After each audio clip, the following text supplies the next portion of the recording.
lava mitwana nyamuta mitwana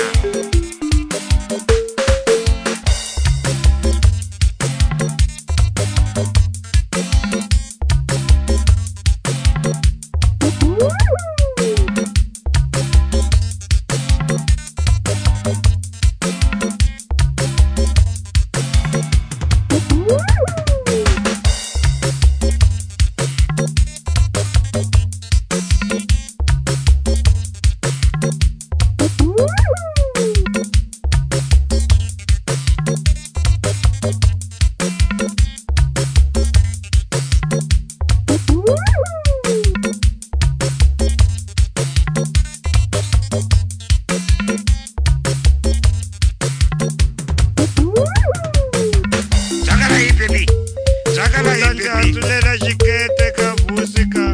u nga ndzi tsotsi inwa vole ka vusika ye vusi wa nyangata wanjoyela we fandaga uya kitla etlaleni ye frespan fandaga uya kitla etlaleni ndzi tshiki ndzi famba kunene ka vusi nga ni kokakoki ka vona u ndzi handzulela xo rhangisa ka vusika a yi famba kahle ye brajo vaya chopa spins mina na kawata ni sister a ndzi lelangi kaya ka vusika ndzi tshiki ka vusika wa ndzi vavisa shesha wena ndzi tshiki famba kunene ka vusika kasi ya tlela kwihi ka vusika tlela kwani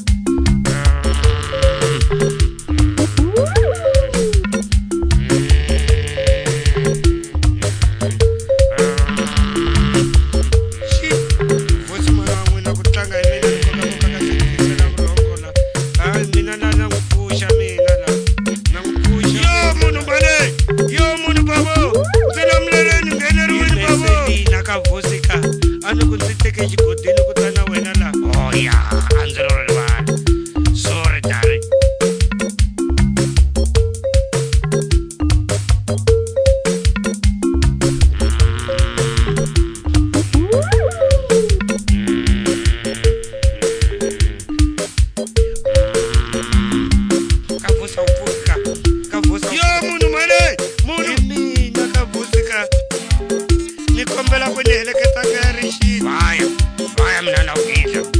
Vaya, hey, sorry, vaya sister.